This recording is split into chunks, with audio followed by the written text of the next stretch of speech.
Welcome to episode 2 of me trying to take my best friend's outline and turn it into a novel.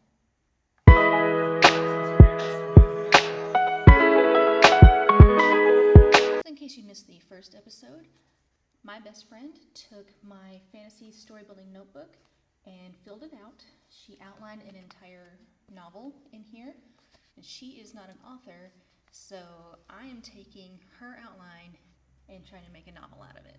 If you missed the first episode, I would recommend going back and watching that. I'll link it in the description below. I went over the first 4 plot points, I believe. I went over the characters in the world.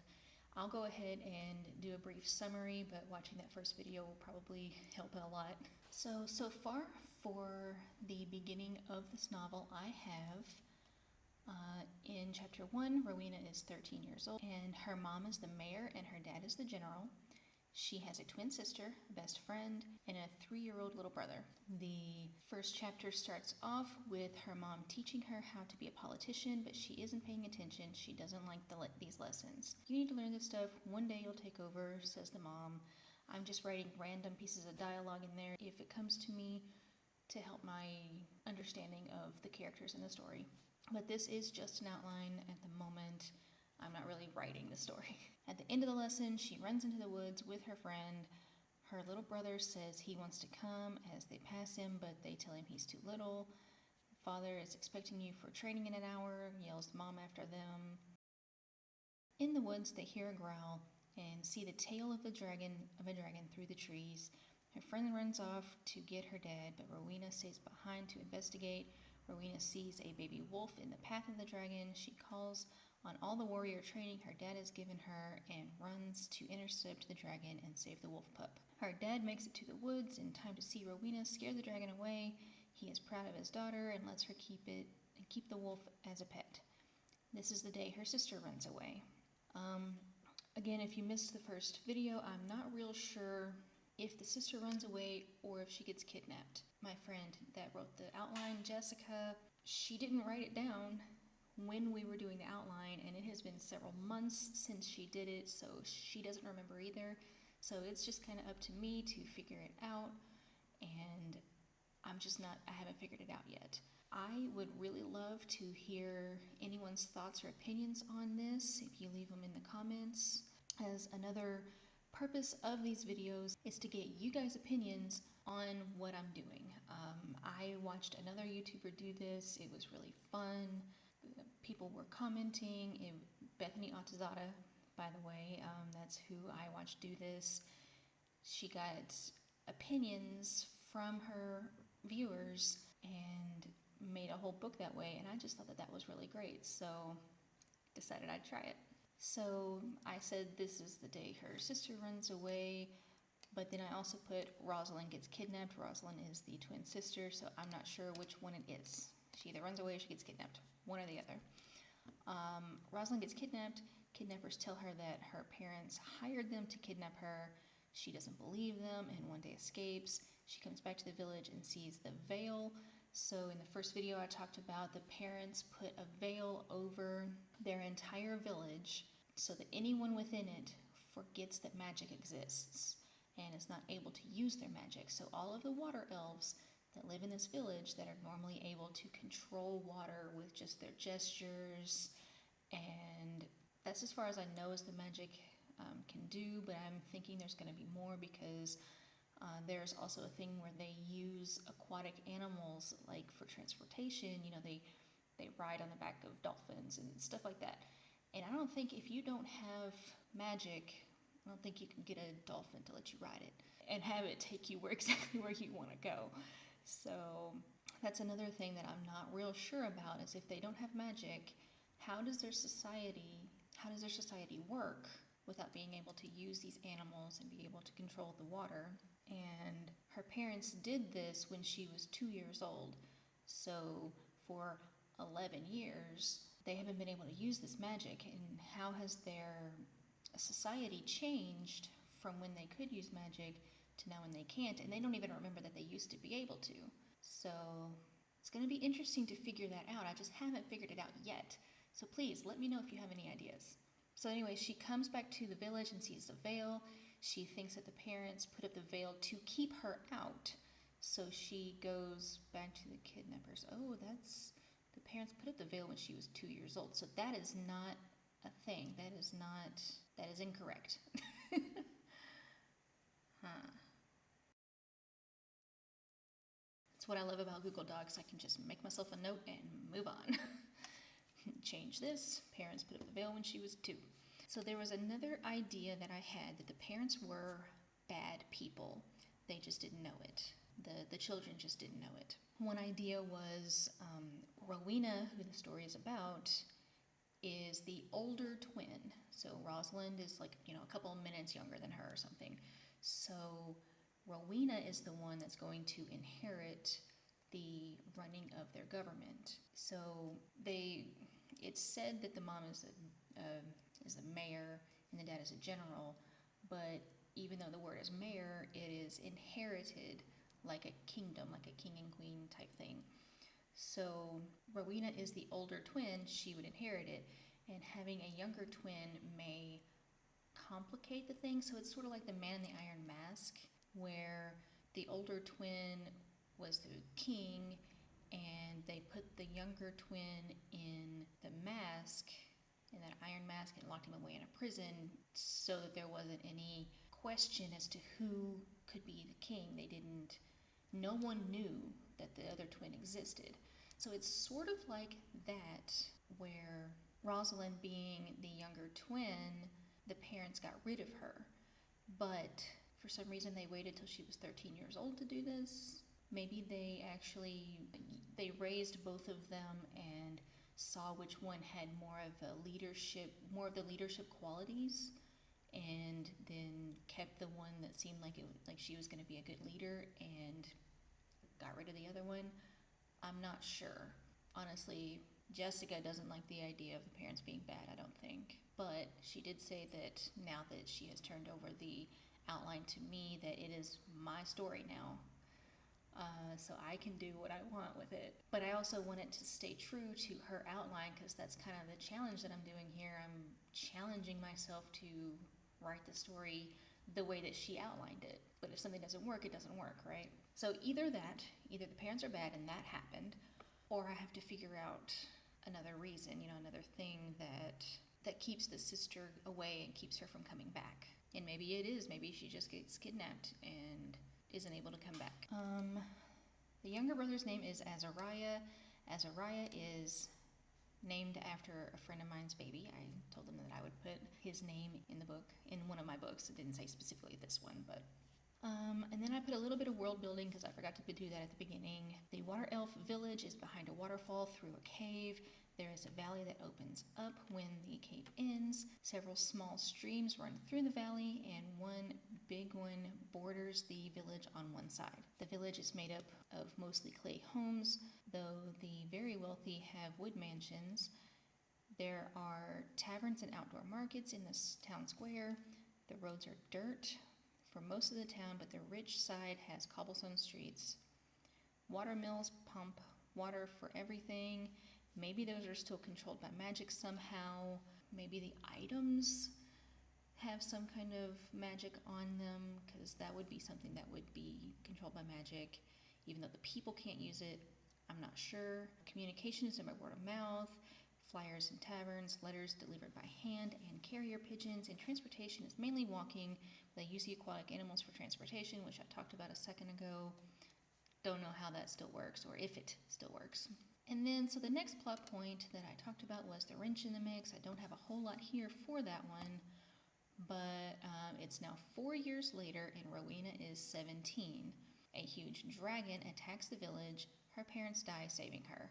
The size of the dragon makes her realize that the one that she scared away 4 years ago was a baby.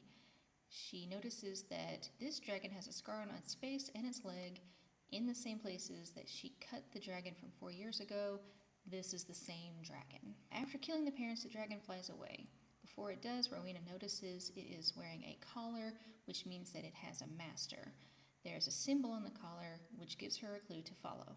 And I'm sure that most of this plot point is going to be the dragon attacking, and then the grief from losing her parents and probably other people. I don't know if it just kills her parents or if other people die during this attack. I'm not sure yet.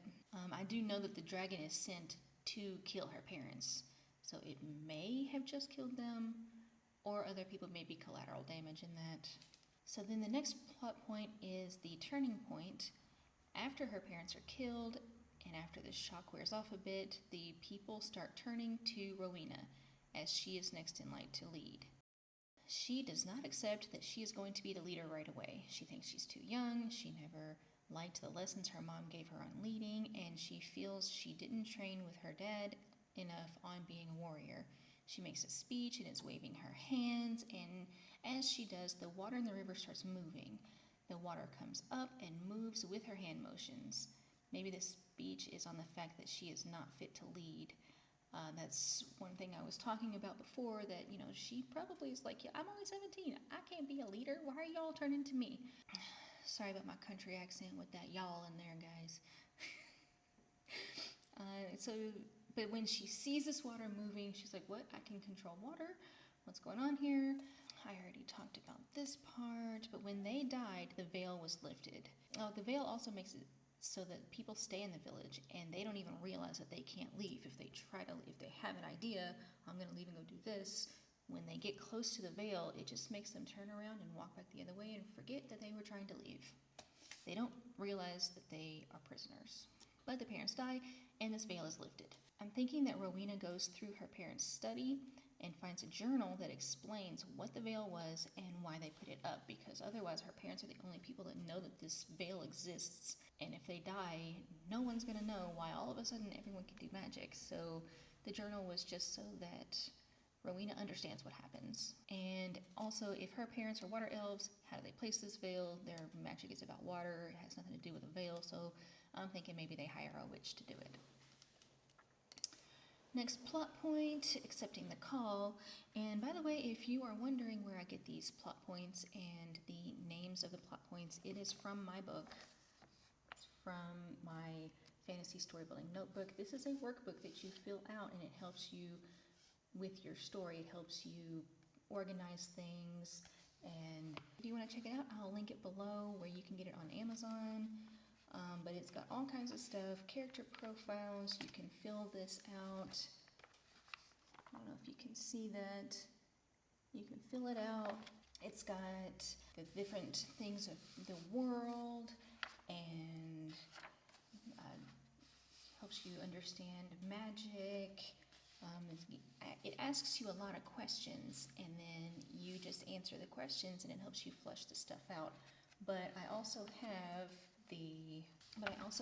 plotting. So it is sort of like Save the Cat, but there are some things in those plotting structures like Save the Cat and Hero's Journey I found unnecessary, and some of it is almost like repeating itself. It's the same as the one before it. So I broke it down in my own way that helped me, and I added it in here for if you would like to try it.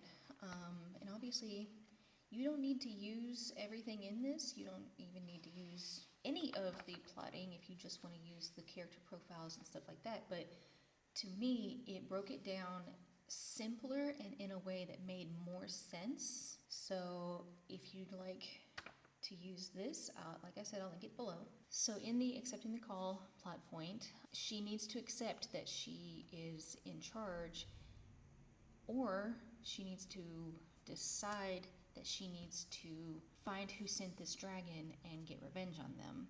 That is also accepting. She's accepting that she needs to leave. So I wrote just in here, I was giving myself some notes. Maybe in order for her to be mayor, she needs to prove herself in a quest. Going out and finding who sent the dragon and defeating them will be her quest. She wants revenge on the person that sent the dragon to kill her parents. So she decides to leave the village to find the person that sent it. Azariah, her little brother, begs to go with her. She finds someone for him to stay with. Now, when I was writing that, I was thinking, if most of the book she's going to be on this quest, then Azariah never really shows up again until maybe the end of the book. So I'm thinking maybe he escapes and tries to go find her, And he's only like 7 years old, so maybe he goes and finds her and she has to save him. Thought that would be interesting. So that is the end of what I showed in my last video. This was a 20-minute recap of the last video. I may cut this down. So the next plot point, it's the journey. Just for everyone to get a sense of what this is, in my book it says, it's the journey is the part of the story where your MC gets to explore their new world and the story gets more layers. This is where most of the subplots get introduced or expanded upon. Subplots serve to help your MC learn skills to defeat the bad guy, to help readers get to know the characters better, add depth and meaning to the story, and to push the MC towards what they actually need. So I asked Jessica to tell me what types of subplots that she would like in this story, and she picked the mystery, the hurdle, relationship, the backstory, and the mentor. So the mystery in this one is finding out who is controlling the dragon, because the caller is mind control. I don't know how she knows that yet. Figure that out. Might need to make myself a note here. Okay, the hurdle. So the hurdle is going to be a desert traversal and fire elves coming after her. She has to cross the desert and someone is sending fire elves to stop her. Relationship subplot, but it's not a romantic relationship subplot. It is she meets a second best friend, a moon elf who saves her from fire elves. Then the backstory, flashback to the day her sister left, and the mentor. Her grandma teaches her how to use her powers. So just some ideas on this plot point. She finds out about her grandma, her dad's mom, living outside the village. She leaves the village to find her. But I wrote myself a note. We have established that she leaves the village to find who sent the dragon. Maybe she goes to find the grandma first, to see if she knows about the symbol on the collar. So that might be a good idea. Once she finds the grandma explains that she didn't agree with the parents about banning magic, and that's why she left when the twins were very young, 2 years old. This is when the parents banned magic. The grandma says that Rowena's sister left the village at 13 after finding out about what the parents did and confronting them. That was what was written in here originally, but we have changed our minds since then, so I might just delete that part. Rosalind found the grandma, so the grandma took her under her wing and taught her how to use her magic. So maybe after Rosalind gets away from the kidnappers, then she found the grandma.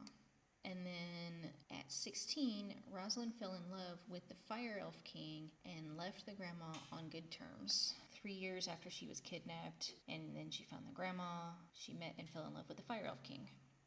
Rowena meets a moon elf after leaving her village. Fire elves attack Rowena and the moon elf saves her, then tells her about the school of magic that she attends. Rowena goes to see the headmistress, who turns out to be grandma. So this is up here, really. This is how she finds the grandma.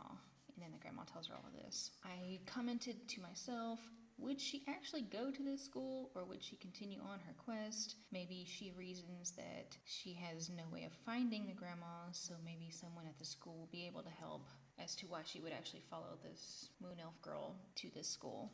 Rowena asks around the school about the markings she saw on the dragon's collar. Someone tells her that it is from the Fire Elf Castle. She then goes on a journey to find the castle and has to traverse a desert to get to it. Fire elves keep coming to try to capture her. Along her journey, while getting to know each other, Rowena tells the moon elf about the day her sister left and lifelong best friend that actually went on this journey with her to begin with, that I have not named yet, might get jealous of the new friend.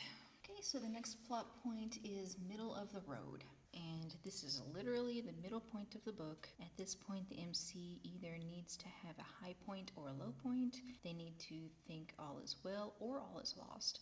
Either way, they will be wrong. So what she wrote for middle of the road is, while they are in the desert, she thinks that they are going to die of thirst, and the desert seems to never end.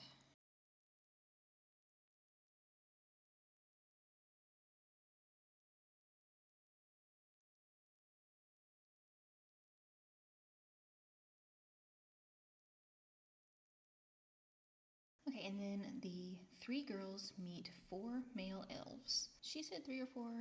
I'm just going with 4 at the moment. It may just be 3. Each one a different type. A shadow elf seems to be their leader, or at least the most talkative. The boys are trying to find the fire castle also. They show the girls how to find water and other survival techniques. Before she leaves, it was written after this, but it makes more sense for it to be before. Before she leaves, the grandma thinks she needs to stay at the school and train more before she tries to avenge her parents. At the moment, I'm not real sure more that I could add to this point, to this plot point. I'm sure that I will have plenty of ideas when I'm actually writing the story and I get to this point, but that's what I've got right now. Okay, so for the next plot point, because in the previous one, when they were in the desert, they thought that they were going to die, this time the tension is coming down a little bit. If the tension hadn't been high before, then it would come up in this point, but it's the other way around. So Rowena and company stop in a small fire elf village to recuperate. She develops a crush on the shadow elf and he flirts back. While in the village, she hears a rumor about a water elf dating the fire king, and she also hears someone say that the fire army is getting ready to attack the water village. She then heads to the castle to confront the king and this other water elf.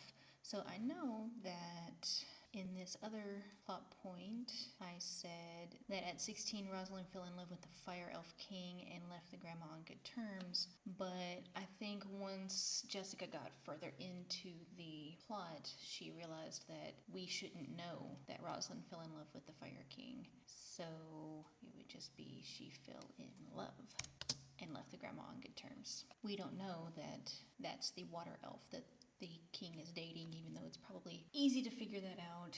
At least Rowena doesn't know. And then there is one more plot point in Act 2. I'm not going to do Act 3 on this video. I'm not going to do Act 3 on any video, because if you know exactly what happens through the entire book, you have no reason to buy my book, right? So I will do all of Act 1 and Act 2, and you guys can help me, and then I will leave Act 3 a mystery so you can buy my book and figure out how it ends when it's published. I'm really going to need you guys' help with this, because we had a reason for what was written in here, but that reason was not written down. So now I have to come up with a reason, and maybe you guys can help me. So this plot point is rock bottom. What makes this the lowest point for the MC? What she wrote is finding out her sister is behind it. Her sister wants her to join them. She is very convincing because she doesn't believe it's wrong. She doesn't believe what is wrong? I don't know. I'm guessing finding out that her sister is behind sending the dragon to kill the parents. But why? I'm not sure. And then also we find that it says 1 or 2 of the Shadow Elf's friends dies, and when Rowena refuses the sister's offer, the king throws her in the dungeon. And the sister keeps visiting her, trying to talk her into joining them for whatever it's joining them for.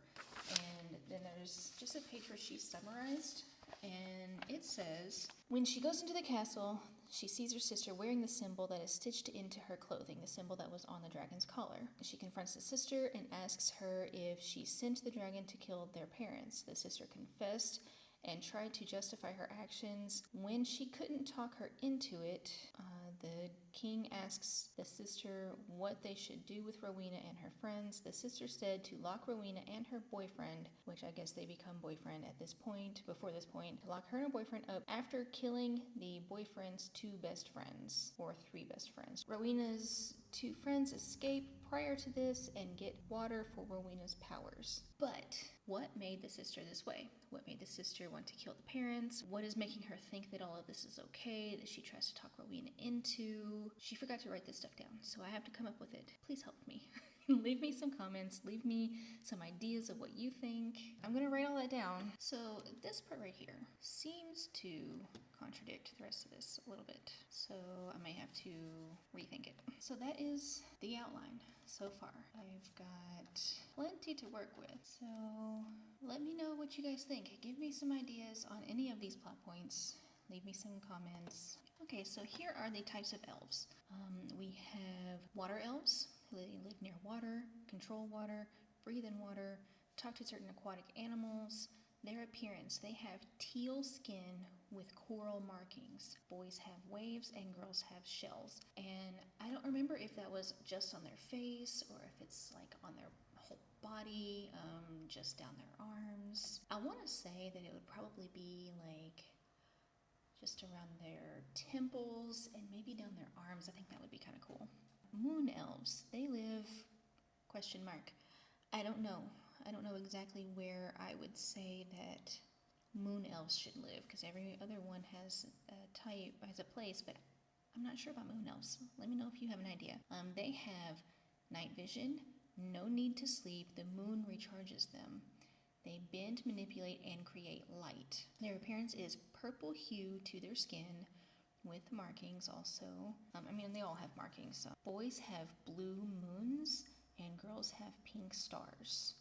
And they can only use their powers at night. Also, the water elves can only use their powers around water. So then sky elves, they live in a village in the clouds. They have wings. They control clouds and wind, and their village is home to Sky Elf University, which will come into play in the book at some point. Their appearance is they have tan skin, and boys have gold sun markings and girls have white cloud markings. They can only use their powers during the day. Fire elves live in the desert or near volcanoes, control fire and lava, and produce heat from their bodies. Their appearance, black skin with red markings.